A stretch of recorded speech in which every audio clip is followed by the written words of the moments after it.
coccidioides, del histoplasma, del Blastomyces dermatitis y del Paracoccidioides brasilensis. Esos son los 4 que tienen características que permite esta agrupación de la que vamos a hablar. Entonces, en primera instancia, vamos a hablar del hongo conocido con el nombre de coccidioides, de tal manera que es el agente causal de la coccidioidomicosis. Tiene ese nombre porque probablemente los primeros que lo observaron en coloraciones y en tejidos vieron esa forma esférica, como la que ustedes ven en esa imagen, parecida a una coccidia.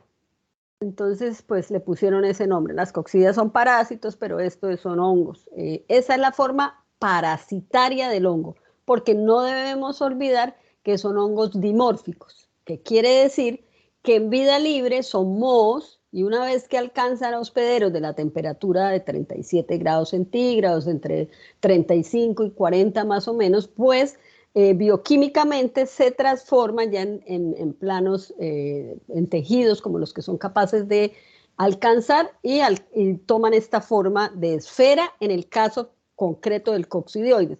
¿Qué es una esfera? Esa forma redondeada que parece un esporangio, dentro de la cual se encuentra un gran número de conidios, de manera que tiene un poder que se puede usar como para una guerra biológica, porque dentro de cada esfera de esas hay una gran cantidad de esférulas que van a dar lugar a un número igual de esférulas, de manera que crece rápidamente.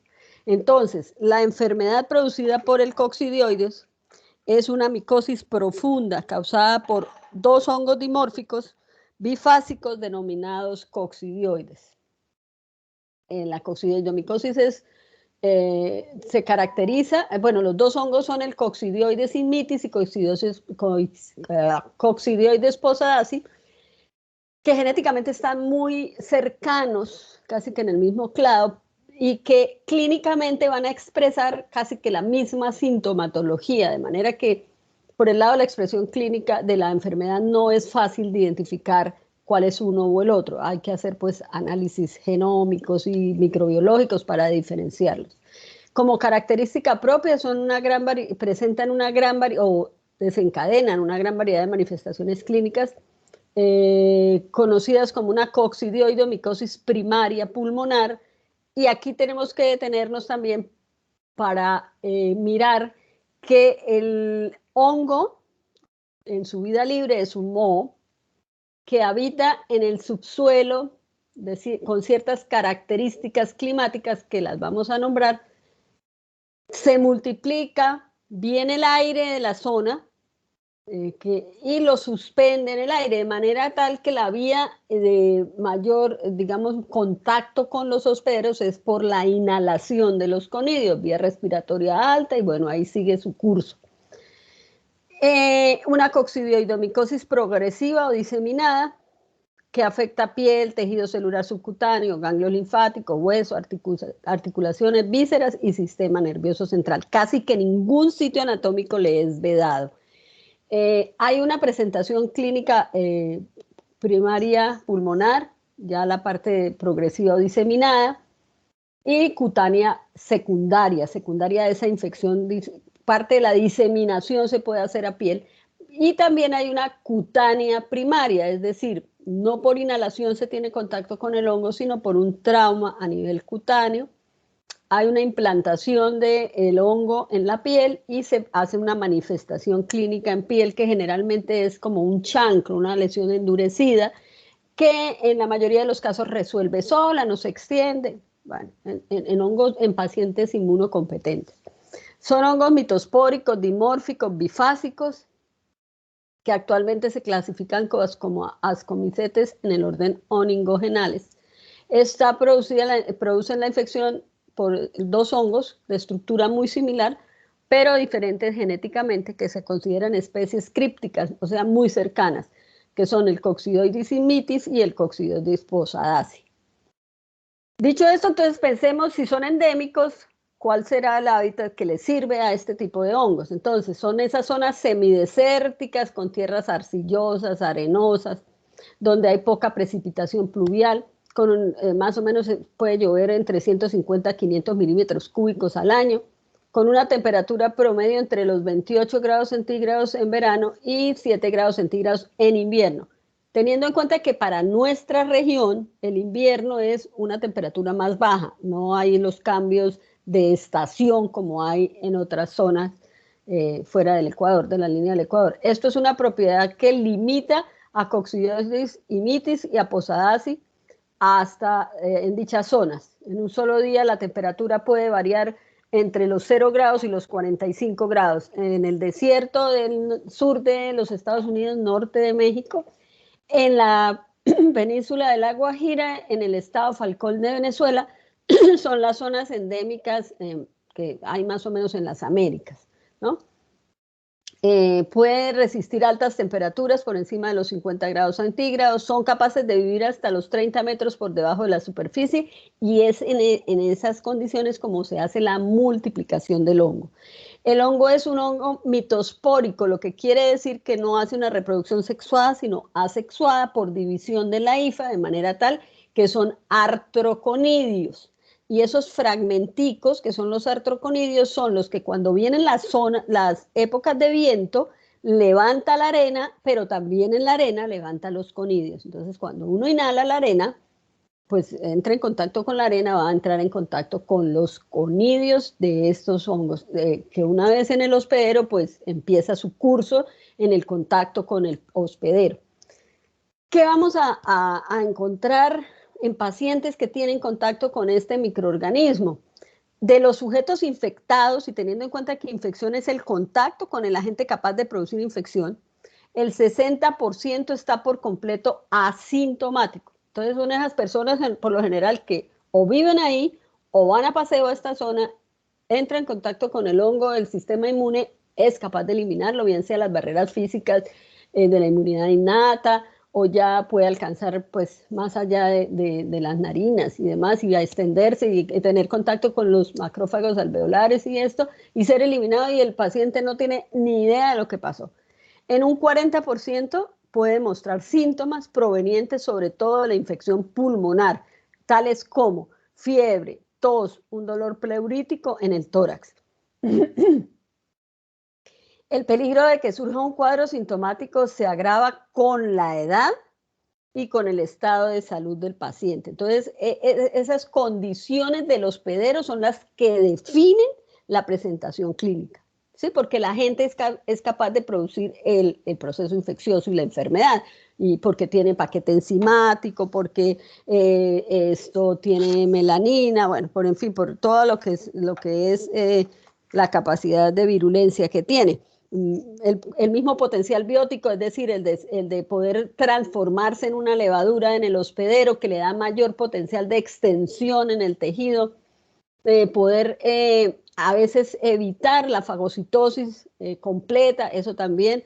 Entonces, eso siempre lo va a tener el microorganismo, pero la forma en que interactúe con el hospedero, con el sistema inmune del hospedero, con la respuesta inmune del hospedero, es lo que define la presentación entre sintomática, asintomática o las formas ya graves y complicadas. En esa imagen que ustedes ven ahí, tenemos unas lesiones cutáneas por extensión, es decir, cutáneas secundarias, y tenemos a la derecha superior, con una coloración de azul de lactofenol, las esferas o las esférulas, que son la forma parasitaria, es decir, la evidencia tomada o encontrada en la muestra que se toma en el hospedero para confirmar un diagnóstico. Y en la parte inferior está la forma infectante, es decir, los artroconidios. Eso es lo que entra en contacto, que está en el exterior, es una forma de reproducción micelial y una vez en el hospedero, pues alcanza la forma de esférula. Muy a menudo ese diagnóstico se hace de manera errónea como una neumonía bacteriana y eso pues va a facilitar el camino de extensión del hongo mientras se hace el tratamiento adecuado para eliminar el hongo. La coccidioidomicosis pulmonar primaria genera varias manifestaciones cutáneas. En algunos casos se ha observado eritema tóxico que consiste en maculopápulas. A veces se identifica un eritema nodoso, casi siempre en las extremidades inferiores, o un eritema multiforme, por lo general con distribución en collar. Estas manifestaciones se observan sobre todo en mujeres. A veces la persona no recuerda o no tiene cómo recordar que tuvo contacto con el microorganismo cuando empiezan a aparecer todas este tipo de manifestaciones y se convierten en el motivo de consulta. Lesiones como la que vemos en la imagen. La lesión cutánea primaria, aquella que se surge después de un trauma cutáneo con un material vegetal donde está el hongo y por implantación empieza a crecer en el sitio del trauma, se forma un chancro, pero uno solo generalmente como este que vemos en el centro, pero uno solo. Esa es la lesión cutánea primaria, que generalmente resuelve sola, no se extiende, no hay adenopatías de la zona, pues no presenta ninguna complicación. A veces se desarrollan artralgias y artritis, digamos que eso es como generalmente sucede después como acompañamiento o que se desencadenan en la coccidioidomicosis pulmonar primaria. Se habla de la fiebre de San Joaquín porque se encuentra en el Valle de San Joaquín en el norte de México. Entonces, esa es la zona endémica y las personas a veces a repetición o de forma primaria empiezan a sufrir este tipo de infecciones. Se puede pensar en una coccidioidomicosis pulmonar primaria cuando hay antecedentes en el paciente. El motivo de consulta es por sudoración nocturna o fatiga profunda, porque pues, generalmente hay hipoxia, eosinofilia en sangre periférica, linfadenopatía iliaromediastínica detectada en la radiografía de tórax. Entonces, eso, pues es que eso se parece a muchas enfermedades que afectan pulmón. Entonces, aquí lo que hay que hacer por lo general es un diagnóstico diferencial, una vaciloscopia, buscando probablemente si es por bacterias, diferentes a Mycobacterium o por Mycobacterium, o ya entonces uno de golpe en esa vaciloscopia se puede encontrar con la forma parasitaria.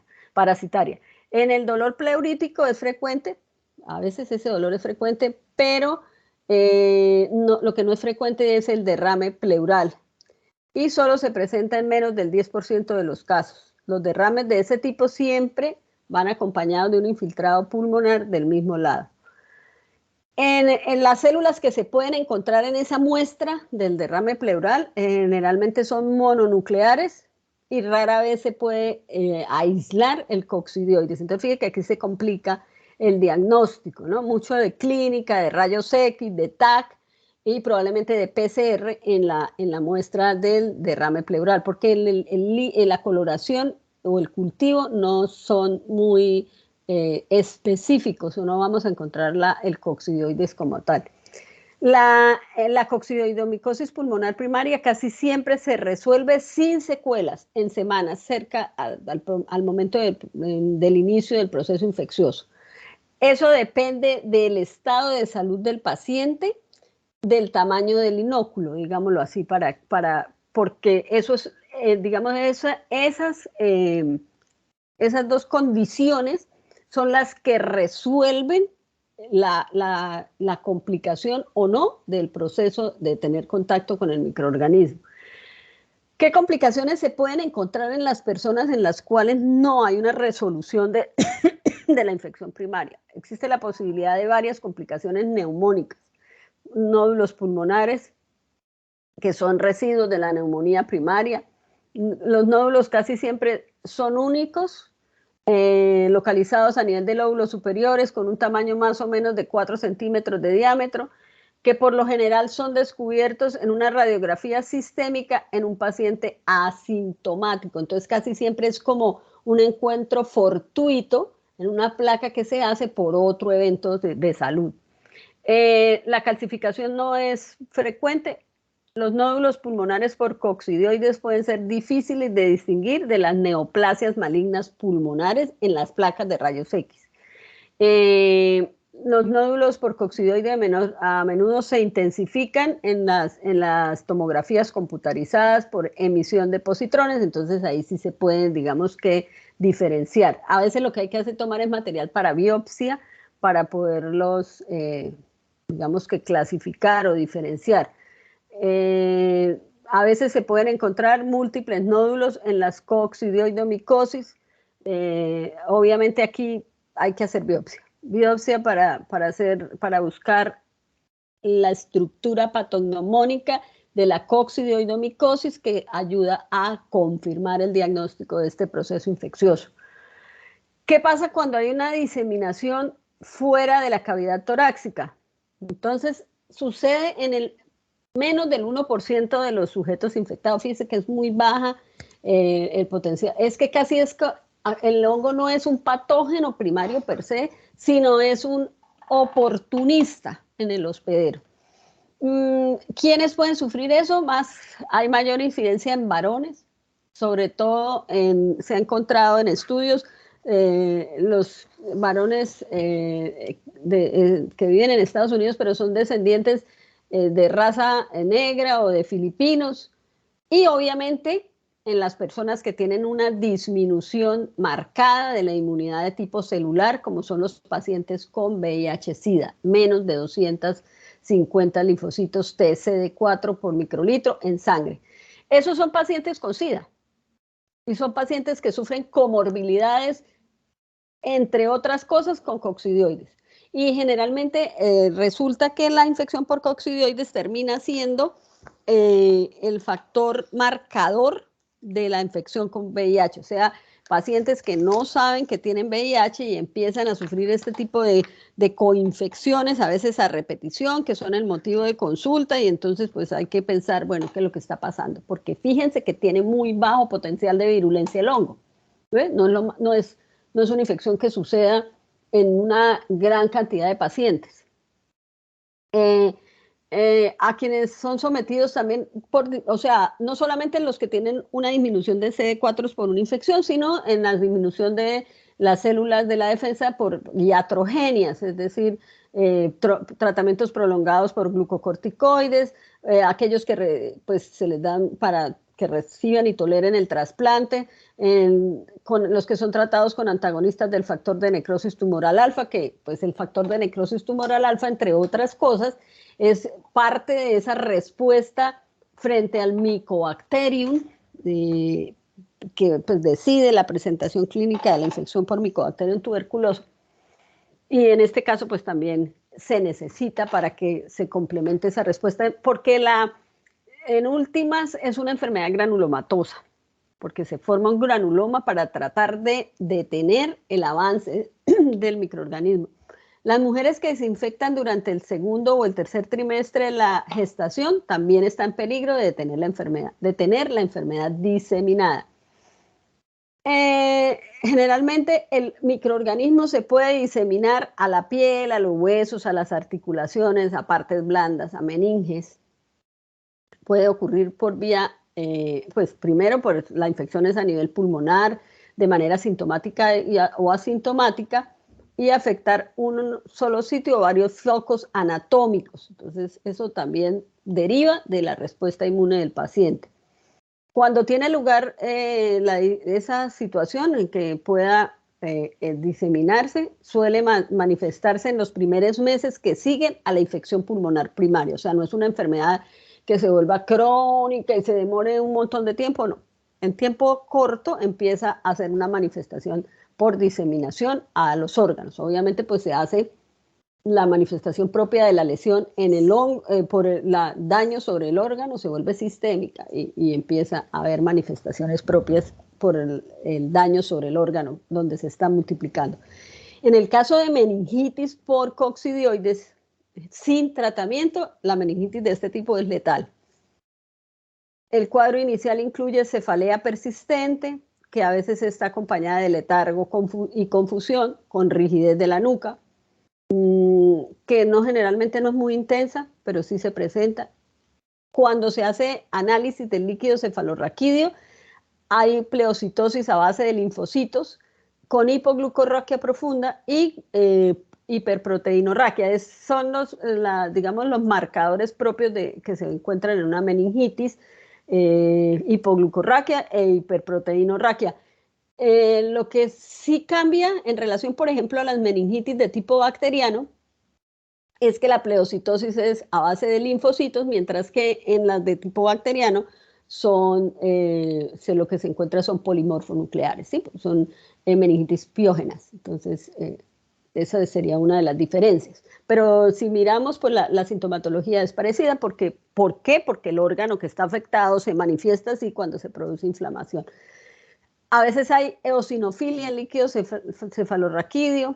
La persona termina por mostrar hidrocefalia, reciba o no reciba tratamiento, con manifestaciones clínicas que van mostrando un deterioro pronunciado del estado psíquico, a menudo con trastornos locomotores, obviamente. Para el diagnóstico, entonces, ¿qué se debe hacer? Se debe buscar la estructura propia de la evidencia de la infección producida por el hongo, es decir, la esférula. En esa imagen que ven ustedes ahí, es una muestra para un estudio histopatológico de una biopsia, y en la parte central donde están las dos flechitas, esa es la esférula.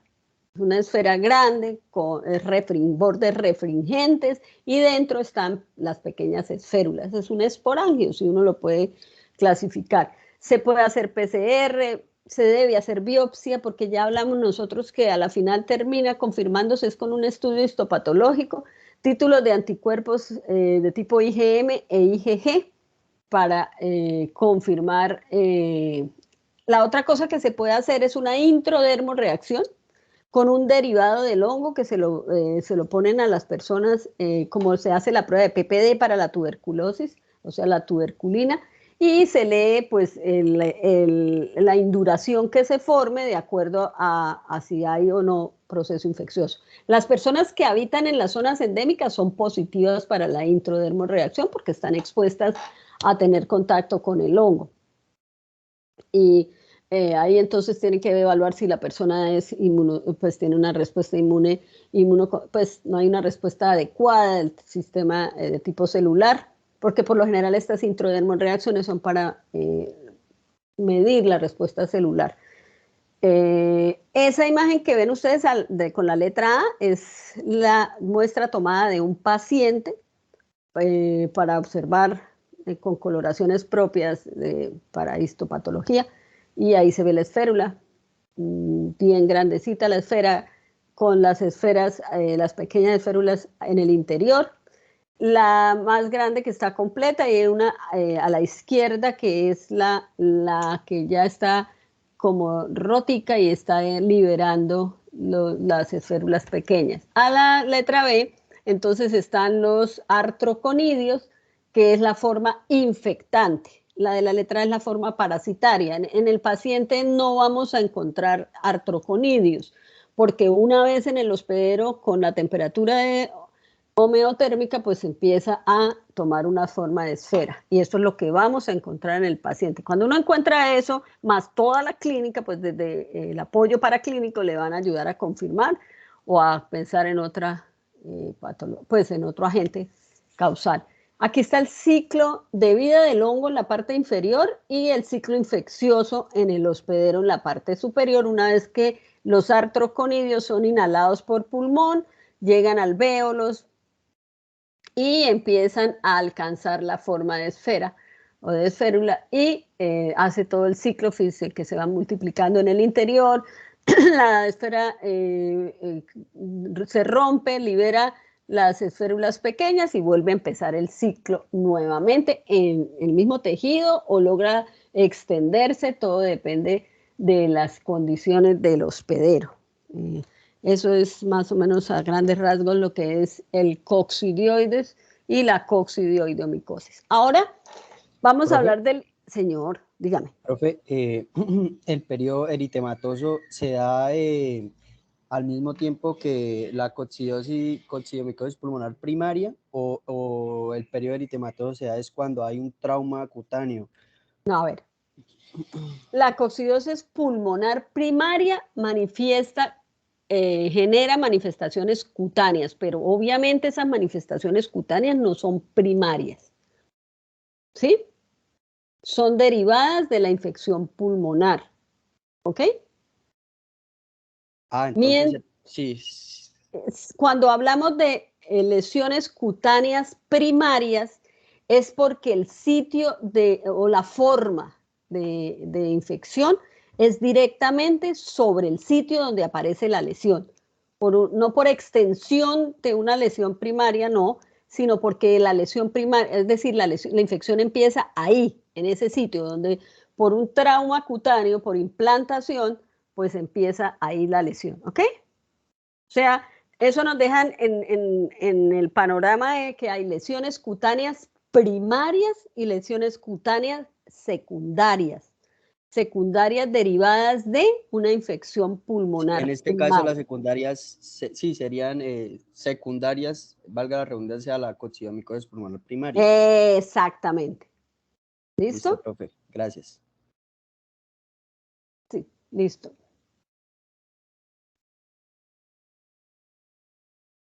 Hay autores que clasifican lesiones pulmonares primarias, que pueden ser asintomáticas y sintomáticas, y lesiones pulmonares secundarias por extensión de la lesión pulmonar primaria, ¿ok? Para que haya claridad.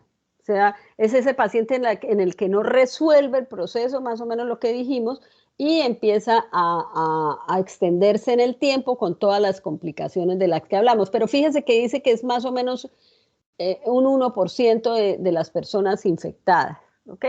Y igual con las lesiones cutáneas, son lesiones cutáneas primarias, porque el sitio de inicio es directamente sobre la piel, y lesiones cutáneas secundarias a una lesión pulmonar, ¿ok? Que se extiende hasta la piel. Pero vimos el hongo se puede extender a casi todos los planos anatómicos. Bueno, otro dentro de este grupo es el histoplasma capsulatum. El histoplasma es un hongo dimórfico, térmico, o sea, tiene las mismas características de lo que estamos hablando. Son dimórfico térmico, es decir, cuando cambia de temperatura deja de ser un moho como es cuando está en vida libre, en material vegetal, pues ese es el sitio, y tiene zonas endémicas, pero con características diferentes a las del coccidioides. Y produce la enfermedad que se conoce con el nombre de histoplasmosis. Todas las áreas endémicas, el microorganismo causal es el histoplasma capsulatum, variedad capsulatum. Se encuentra en las Américas, pues en Norteamérica, en América Central y Sudamérica. La histoplasmosis es frecuente y su causa son dos clados distintos desde el punto de vista genético, como es el histoplasma capsulatum, variedad capsulatum. En el África está el histoplasma capsulatum, variedad ubosi, y son unas levaduras más grandes que las de la variedad capsulatum, que es el que encontramos en América. En esa imagen tenemos a la izquierda la forma infectante, o sea, en su forma micelial, produce conidios, microconidios espiculados, que son esos que tienen como una coronita de espinas. Esos son los conidios que se liberan en el aire, y los pacientes o las personas entramos en contacto con esos conidios por aspiración o por lesiones a nivel de piel. Entonces tiene más o menos el mismo mecanismo porque son hongos anemófilos, es decir, que están suspendidos en el aire. Y entonces, ¿cuál es el riesgo mayor de tener contacto con ellos? La inhalación. Cuando ya logra implantarse en el hospedero, extenderse, alcanzar macrófagos y demás, como ya vamos a ver, pues alcanza la forma de levadura. Es una levadura pequeña, intracelular, y eso es lo que se consigue. Esa es la forma parasitaria que se encuentra en el paciente. La histoplasmosis es la micosis endémica más frecuente en Norteamérica. Se puede encontrar en ciertas partes de Centroamérica, Suramérica, África y Asia. Digamos que la infección por histoplasma no era de tan alta incidencia ni de tanta referencia hasta que apareció como un cofactor de infección en los pacientes con SIDA. Entonces, pues ya se hace referencia del hongo. A veces es ese marcador también de la infección producida, pues de la infección ya conocida como SIDA como tal, y se vuelve el motivo de consulta, bien sea por neumonías, por afecciones en piel y demás. Entonces ahí es cuando determinan que el paciente tiene VIH y ya SIDA, porque estamos hablando de células por debajo de los 200. ¿Cuál es el hábitat que le gusta? Pues, por ejemplo, las zonas con suelos nitrogenados, donde habitan algún tipo de aves, gallinas, palomas. Entonces, con el pH de la materia fecal, pues le cambia, lo alcaliniza, le da nitrógeno, que es un sustrato que le sirve al hongo. Se cree que el intestino de estos animales es como hábitat también para los hongos y pues viven y permanecen ahí hasta que son expulsados en las heces. No sufren este tipo de aves la enfermedad por histoplasmosis, tal vez porque tiene una temperatura muy alta para no la tolera el histoplasma. En la tierra, por ejemplo, también donde hay guano de murciélago, las cuevas, a las personas que les gusta ir a conocer cuevas y a pasear, entonces el riesgo es tener contacto con el hongo porque es expulsado en las heces de los murciélagos. La dispersión de la tierra, o sea, cuando el aire mueve la tierra o el material vegetal y lo suspende en el aire, pues el microorganismo, el aire le permite al microorganismo tomar forma de aerosol y queda suspendido, y las personas que se encuentran en los alrededores quedan expuestas. ¿Cuáles son las actividades que generan riesgo de tener contacto con el hongo? Los antropólogos, arqueólogos, espeleólogos, los que hacen excavaciones, los que hacen mantenimiento de los gallineros, los que hacen demoliciones, remodelaciones de edificios viejos y la poda de árboles secos, porque también ese material vegetal puede ser el hábitat de ese hongo. Entonces, eso sería también donde habitan palomas y todo eso. Casi todos los casos que surgen fuera de áreas muy endémicas constituyen casos de enfermedad importada. En Europa, pues hay notificaciones de estos casos en pacientes que refieren haber ido de vacaciones a América, a algún sitio de África o Asia y regresan a sus sitios de origen y traen pues la infección. La población con riesgo de padecer histoplasmosis sigue creciendo, cada vez mayor, por personas que reciben inmunodepresores de alguna enfermedad por alguna enfermedad inmunitaria, cáncer o trasplante de órganos, lo que es pues, por tratamientos, que surge después de que el sujeto inhala los microconidios, que una vez dentro de los espacios alveolares, los macrófagos alveolares los reconocen y los fagocitan. En ese momento, los microconidios se transforman en levaduras en gemación, que es esa parte integral de la patogenia de la histoplasmosis, que además le permite o depende del calcio y del hierro disponible dentro de los fagocitos, que le sirve al microorganismo. Las levaduras proliferan, se multiplican en el interior de los macrófagos en fase de reposo, y los neutrófilos y los linfocitos son atraídos al sitio de la infección. Y antes que se genere ya una inmunidad celular complementaria, digamos, las levaduras utilizan los fagosomas como vehículo para cambiar de sitio y llegar hasta el ganglio linfático. Porque es que el histoplasma tiene un tropismo por el sistema retículo endotelial. Y fíjese cómo logra llegar hasta el sistema retículo endotelial. Y eso lo vamos a ver con todos los microorganismos. El microorganismo utiliza una vía que lo lleve a ese tejido por el cual tiene tropismo. En el caso del histoplasma, pues tiene tropismo por el sistema retículo endotelial y viaja dentro de las células de la defensa, dentro de ese fagosoma, que probablemente no es lo suficiente, no hay una activación del fagolisosoma para destruirlo, probablemente por pHs y demás, porque produce ureasa, entre otras cosas, y eso pues le aumenta el pH y le baja la actividad al lisosoma. ¿Y a quién le favorece? Pues al microorganismo. Entonces se pueden dispersar por la vía hematógena o por los ganglios linfáticos que van drenando de la zona y van hasta los órganos, a todo el sistema retículo endotelial.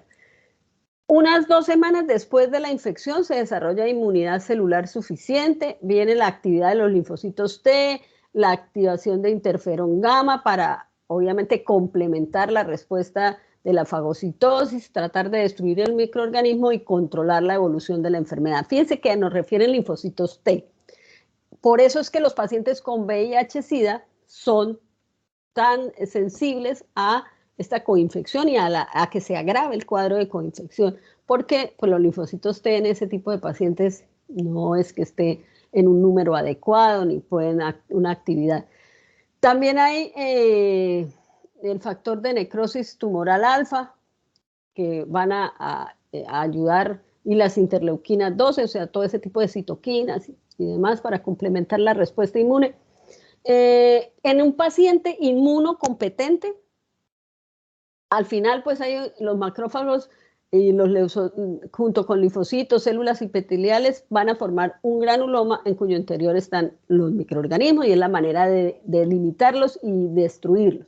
Entonces, eso es lo que sucede en últimas en un paciente inmunocompetente, la formación de un granuloma. Granulomas que tienen fibrosis y calcificación. Cuando la persona es sana, que proviene de zonas endémicas, a menudo se pueden encontrar ganglios linfáticos mediastínicos calcificados y también calcificaciones hepatoesplenomegálicas. Eso en pacientes que viven en zonas zonas endémicas, perdón. También pues la infección por micoplasma en estos tipos de pacientes que habitan en estas zonas puede darle algún tipo de inmunidad moderada, pero que pues no es tan larga en el tiempo, no se extiende tanto en el tiempo.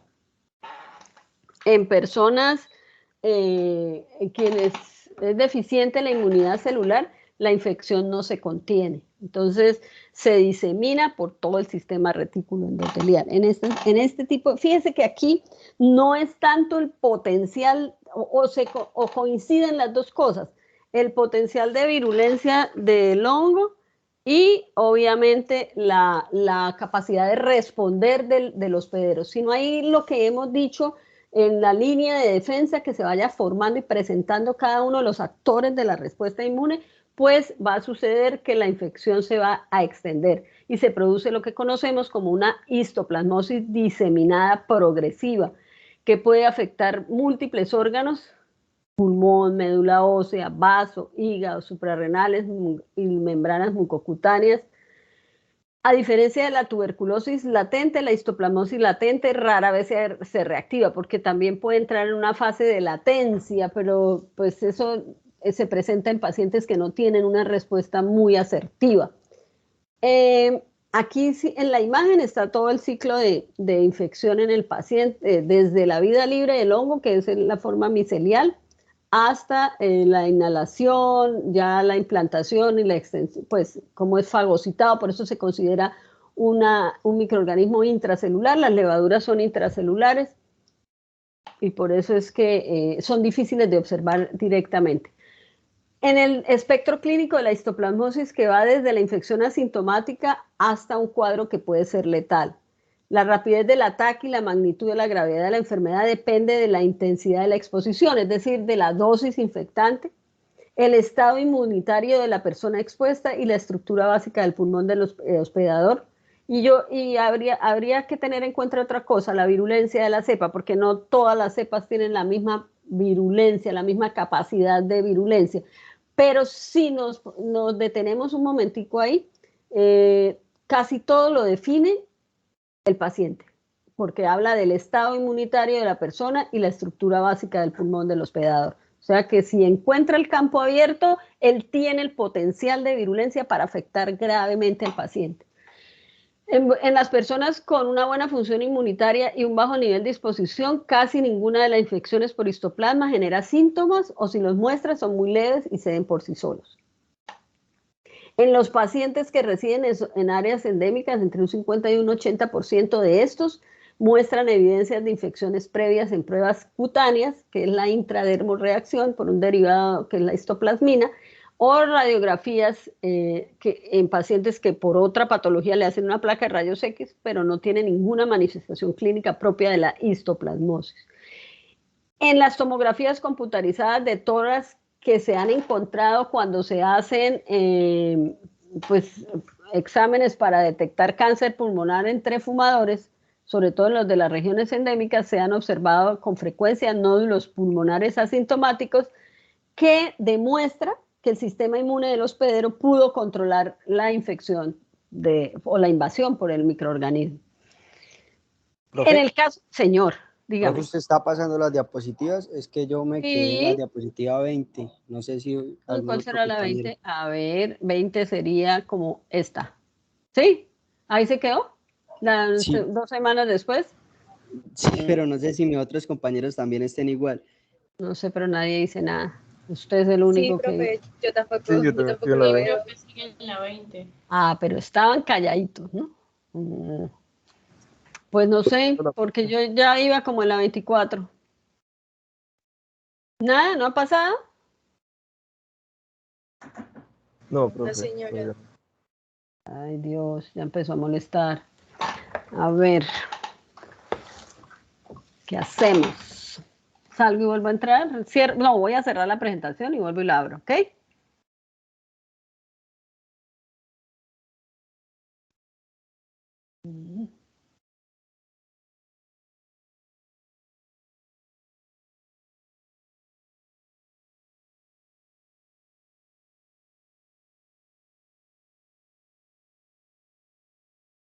¿Siguió en la misma?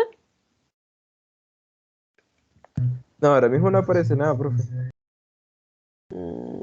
Ahora sí, Pero ahora sí. dice, ahora sí. ¿En dónde va? Esa es la 20, la 21, Profe, ya a mí ahora sí me parece que están cambiando. bueno, 22, ahí. Manifestaciones clínicas, ¿sí, profe? ¿Listo? Sí, señora. Sí, ahora sí. Y esta ya habíamos hablado, que las personas que tienen buena función inmunitaria, bajo nivel de exposición, generalmente no presentan nada. Y, a ver, iba a empezar acá, ¿ok? En algunos pacientes que lleguen a surgir alguna sintomatología, generalmente aparecen más o menos entre 1 y 4 semanas posteriores a la exposición, o sea que uno podría considerar que el periodo de incubación y aparición de los síntomas se lleva entre 1 o 4 semanas. Si la exposición fue muy intensa, la dosis infectante muy grande, pues hay un cuadro clínico similar al de un resfriado común, con fiebre, escalofríos, sudoración, cefalea, mialgias, anorexias, tos, disnea y dolor torácico. Entonces, esto se parece a cualquier neumonía o a una infección por micobacteria. En la radiografía de tórax puede encontrarse signos de neumonitis con adenopatías ciliares o mediastínicas, con infiltrados pulmonares que pueden ser locales si la exposición fue leve o difusos si la exposición fue intensa. En un 5 a 10% de individuos con histoplasmosis aguda surgen síntomas reumáticos tales como artralgias o artritis que a menudo van acompañados de eritema nodoso. Esto es una respuesta inflamatoria a la infección y no un efecto directo del microorganismo, ¿no? En los ganglios linfáticos iliares o mediastínicos hay necrosis y confluyen para formar grandes masas mediastínicas, que estas masas mediastínicas comprimen grandes vasos, las vías respiratorias proximales y el esófago. De igual manera, estos ganglios necróticos también hay ruptura de tejidos y se forman fístulas, como son las fístulas broncoesofágicas. Aquí ya se está complicando el cuadro. La infección suele observarse en personas inmunodeprimidas que componen cerca del 70% de los casos. O sea, estas complicaciones se observan en personas inmunocomprometidas. Entre ellos, los factores frecuentes de riesgo son el SIDA, por el recuento de linfocitos T menores a 200 células por microlitro, los extremos de la edad, unos por inmunosenescencia y otros porque la inmunidad todavía no está bien conformada. El uso de fármacos inmunodepresores utilizados para prevenir o tratar el rechazo después del trasplante, como la prednisona, micofenalato, inhibidores de calcineurina y metotrexato, fármacos contra el factor de necrosis tumoral alfa y otros modificadores de la respuesta biológica para trastornos autoinmunitarios. En estas manifestaciones, en este estadio de la enfermedad, el espectro de la infección va desde un cuadro agudo con evolución letal rápida, con infiltrados pulmonares intersticiales o retículos nodulares difusos, con insuficiencia respiratoria, choque, coagulopatía y falla multisistémica. Órgano, digamos que hasta una evolución más subaguda con una distribución focal en órganos. Fiebre, pérdida de peso, bueno, todo lo que pueda presentarse en este tipo de manifestaciones clínicas. Ay, ay, ay, ay.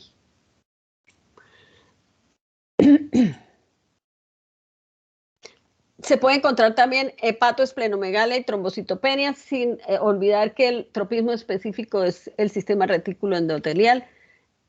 Puede producir meningitis o lesiones focales del encéfalo, úlceras de la mucosa oral y del tubo digestivo, hemorragias e insuficiencia suprarrenal. De manera que en un paciente inmunocomprometido la gravedad es, o sea, las lesiones son, la complicación y las presentaciones clínicas son muy graves. ¿De qué depende el que se puedan limitar? El que hay que hacer un diagnóstico rápido, porque es una enfermedad devastadora de importancia, es muy importante identificarlo rápidamente. En personas con las manifestaciones más graves, pues es, digamos, muy complicado, puede pues tener un curso fatal, en particular los pacientes con SIDA. Se vuelve como el motivo que va complicando a la persona y en últimas puede producir la muerte de la persona con SIDA. Es el motivo de consulta, de hospitalización, esas lesiones pulmonares que ya vimos o lesiones cutáneas secundarias con unas manifestaciones que tienen muchas formas, no tienen una lesión cutánea patognomónica que sea fácil de referenciar, sino tiene unas lesiones unas lesiones misceláneas a nivel de piel. En la enfermedad crónica se caracteriza por tos productiva, disnea, febrícula, sudoración nocturna y pérdida de peso, y aquí hay que hacer un diagnóstico diferencial de tipo microbiológico con otros agentes que puedan presentar la misma evidencia. Entonces, lo que dijimos, coloración de Zil-Nielsen, coloración de Gram del esputo, a veces pues hay forma espontánea de eliminar el esputo, a veces en algunos pacientes tienen que hacer un lavado broncoalveolar para tomar la muestra. En la radiografía de tórax, por lo común hay infiltrados en el lóbulo superior, cavitaciones, engrosamiento pleural, con unos signos similares a los de la tuberculosis. Ya sabemos, pues de todas maneras, hay PCR para hacer rápidamente y demás. Si no se administra tratamiento, la evolución es progresiva y lenta y a veces no hay evolución, generalmente tiene un curso fatal. Hay mediastinitis fibrótica, que es una complicación infrecuente y grave de la histoplasmosis.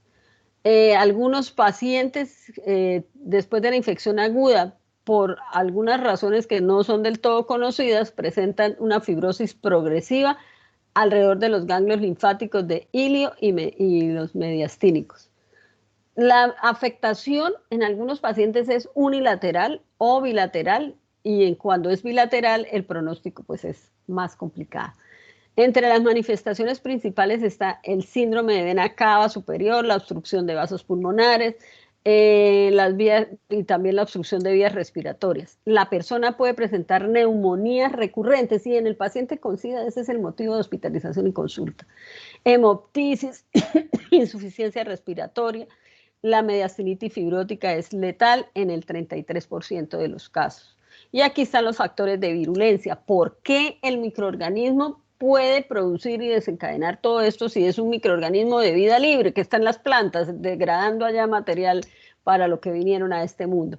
Porque tienen ese dimorfismo que le da mayor capacidad infectante, producen melanina y recuerden que la melanina es muy difícil de degradar por las células de la defensa.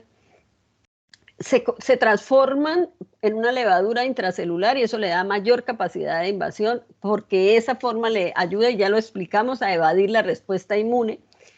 Por la variabilidad genética, tiene un entrecruzamiento, por ese paquete enzimático que le permite degradar tejidos, afectar tejidos, órganos y volver la lesión de tipo sistémica y sindrómica, como son las proteasas, las peptidasas, las ureasas, que ya vimos que le ayudan a hacerse un microambiente ahí, porque son anemófilos, o sea, aeronavegantes, entonces están en todas partes y pues fácilmente entramos en contacto cada vez que inhalamos.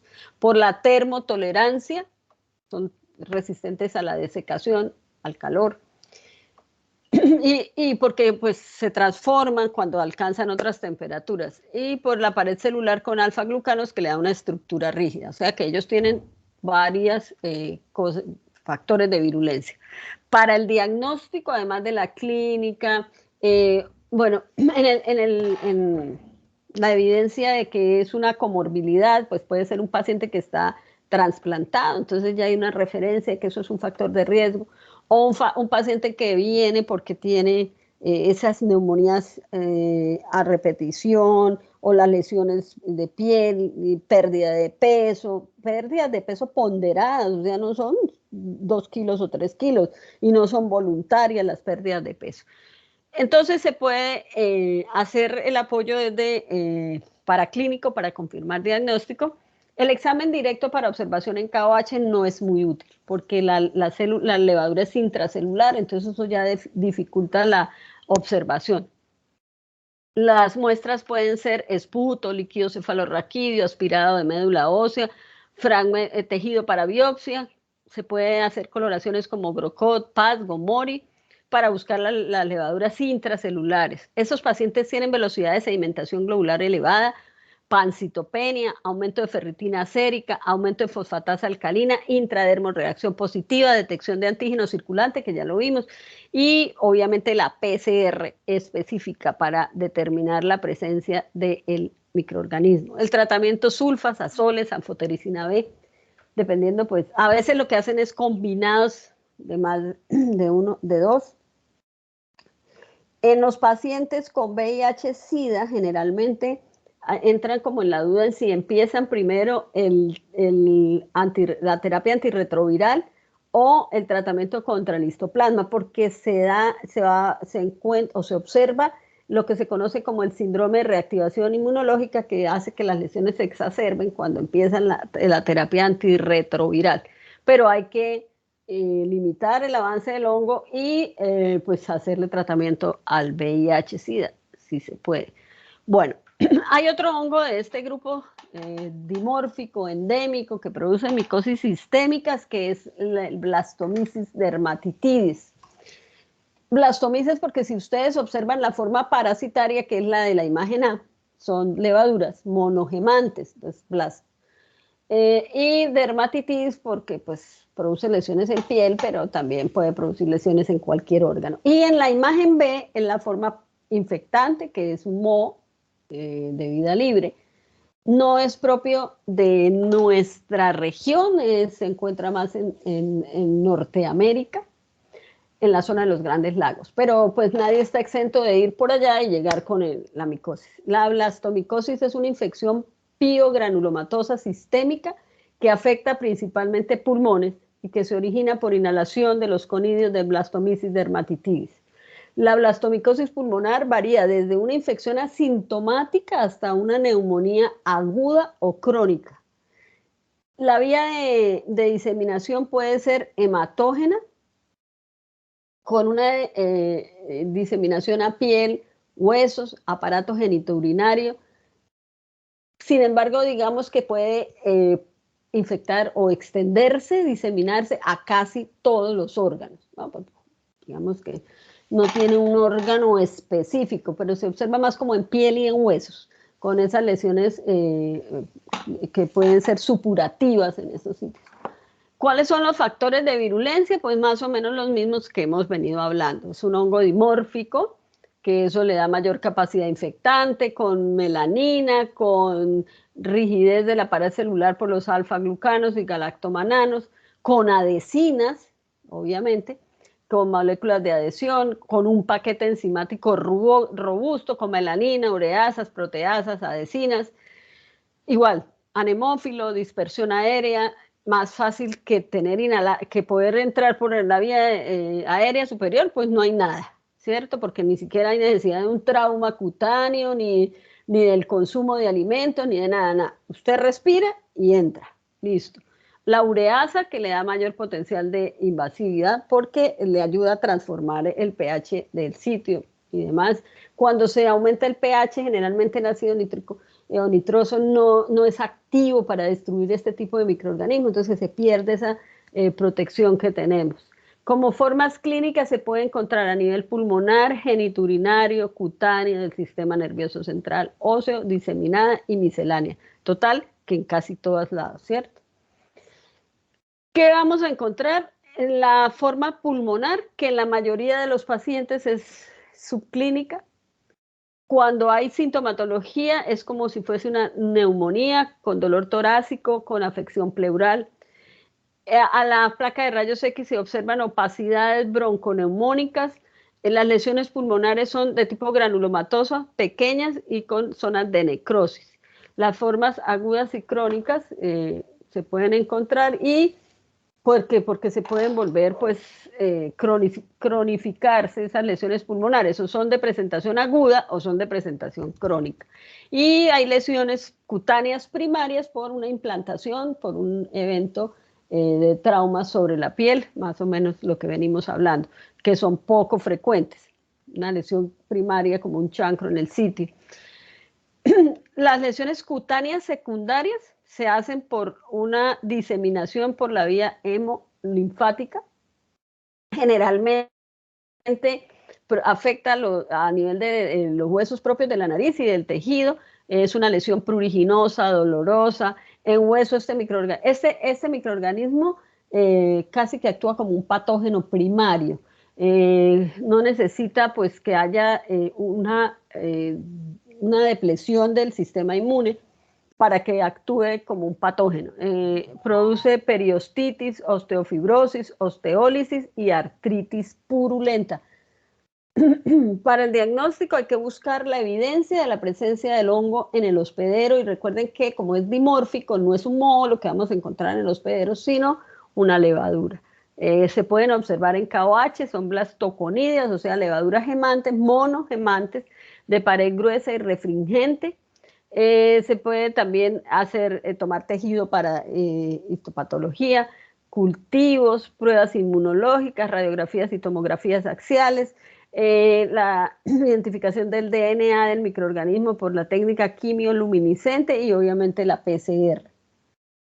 Aquí pues algoritmos para identificación de blastomicosis pulmonares y cutáneas, en lesiones que son de tipo nodular, verrugosa y pustulosa, que se hacen exámenes directo en tinción buscando las levaduras monogemantes o en tejido pues en histopatología para buscar evidencia de un proceso granulomatoso en el cual se encuentran las levaduras monogemantes y esto nos lleva al diagnóstico de una blastomicosis. Obviamente, la evidencia clínica es fundamental. Los cultivos de estas muestras pues, nos van a dar colonias blancas, vellosas, con microconidios pequeños, que son los mismos que vimos en la primera imagen donde estaba la forma infectante y la forma parasitaria. Se pueden hacer pruebas inmunológicas como una introdermoreacción con un derivado como la blastomicina. Se hace fijación de complemento para titular anticuerpos o por precipitinas para ir pues confirmando el diagnóstico y las pruebas especiales de PCR y la de ISH para confirmar. Generalmente la zona endémica de estas infecciones son en las zonas de los Grandes Lagos de Canadá y de los Estados Unidos. Y por último está la Paracoccidioides brasilensis. ¿Cuál es la zona endémica? Pues en Brasil, en Colombia, en esas regiones es donde con mayor frecuencia se pueden aislar. La mayoría de los pacientes que presentan la enfermedad pueden tener algún tipo de trastorno de la inmunidad. La respuesta frente a la presencia de este microorganismo generalmente produce un aumento o la presencia de inmunoglobulina M e inmunoglobulina G, pero son pacientes que tienen disminución de linfocitos y de respuesta de tipo celular. Aquí también se necesita una respuesta de tipo TH2 con interleuquinas de tipo 4 y 5 que tienen un papel importante. En la imagen tenemos la forma saprofítica, que es la forma micelial, que es la forma la forma infectante, y la forma parasitaria, que es la forma levaduriforme. Son unas levaduras muy fáciles de diferenciar e identificar porque son multigemantes. Entonces las describen como la rueda, como el timón de un barco o las orejitas de Mickey. Y ahí el ciclo que hace por inhalación, vía respiratoria y demás extensión. Con factores de virulencia tales como su dimorfismo, la producción de melanina, antígenos extracelulares como la glicoproteína del tipo GP43, inhibición del 17 beta-estradiol que pueda, digamos, producir algún tipo de protección para las mujeres, porque se observa más en varones en la edad entre los más o menos 20 a los 40 años. Inhibición de la proteína de unión estrogénica con un paquete enzimático formado por proteasas, proteínas de anclaje, fosfatasas y, digamos, todo ese tipo de enzimas. Es anemófilo, son anemófilos, son termotolerantes y tienen una pared celular que le da rigidez y estabilidad. Entonces, como aspectos clínicos del proceso de entrar en contacto con el hongo y el proceso de infección, enfermedad, son formas pulmonares que pueden ser de dos tipos, o una forma aguda o una forma crónica. La forma aguda generalmente y subaguda se observa en jóvenes, en mujeres menores de 20 años, con un curso rápido que afecta el sistema fagocítico mononuclear, en los cuales se puede producir pérdida de peso, hepato y esplenomegalia, aumento de volumen de ganglios linfáticos y es de muy mal pronóstico. En la forma crónica, los pacientes adultos pueden ser varones, que aquí ya afecta el pulmón, afecta la piel, los ganglios linfáticos y las glándulas suprarrenales.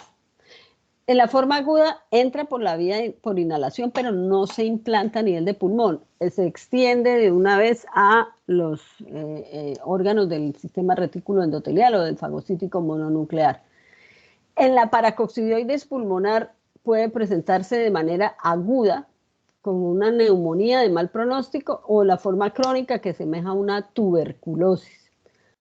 Y la afección mucocutánea, que es la que con mayor frecuencia se presenta, que afecta a la mucosa orofaríngea de forma crónica, se puede extender a laringe, tráquea, inicia en el paladar con unas pequeñas ulceraciones, produce odontalgia, dolor facial, hay pérdida de las piezas dentales, lesiones, la lesión patognomónica que se puede encontrar en la cavidad oral es una lesión moriforme a nivel de epiglotis y en zona supraglótica, y eso dificulta la ingesta, el tragar, mejor dicho. Entonces la persona pierde peso, los dientes ya se han perdido. Se puede extender hacia los labios y hacia la laringe y la tráquea, y pues aquí complica el cuadro, ¿no? En Colombia la zona endémica es la zona donde, por ejemplo, el Quindío, toda esa zona cafetera, lo que corresponde a la Orinoquía colombiana, también es zona endémica. A veces la persona no consulta, no se le hace una consulta adecuada o se demora en consultar, probablemente porque son pacientes que viven en la zona rural, viven muy lejos del sitio donde se atiende, y entonces lo que hace es automedicarse hasta que el cuadro se complica y se agrava. En la imagen del paciente, ahí se observa cómo hay pérdida de las piezas dentales, la lesión moriforme en la región del paladar. Y en la derecha es la imagen de la levadura multigemante, es muy patognomónica, ¿no? Entonces se toma la muestra con KOH, fíjense, con algún colorante para poderla observar, o en tejido para biopsia, ¿no? Paz Gomori. Se corrobora el diagnóstico para la proliferación de la forma micótica del Paracoccidioides brasilensis en un cultivo que se puede hacer a temperatura ambiente para buscar pues la estructura conocida, la forma micelial. El diagnóstico presuntivo se puede hacer a partir de la detección de una levadura característica con paredes gruesas, con gemaciones, que es una de base estrecha, adherida a toda su circunferencia, ya sea en el material purulento o en las biopsias que se toman, pues el tejido que se toma para el examen histopatológico. PCR, título de anticuerpos, radiografías, eso serían como las formas. Obviamente el tratamiento es con azoles, con anfotericina B, son tratamientos largos y prolongados. Preguntas, dudas, inquietudes. ¿No? Bueno, entonces, la próxima semana tenemos quiz de hongos y bacterias. ¿Listo? Listo, doctora. Listo, profe. Bueno, que descansen, que tengan un feliz fin de semana. Gracias, profe. Gracias. Gracias, profe. Hasta luego.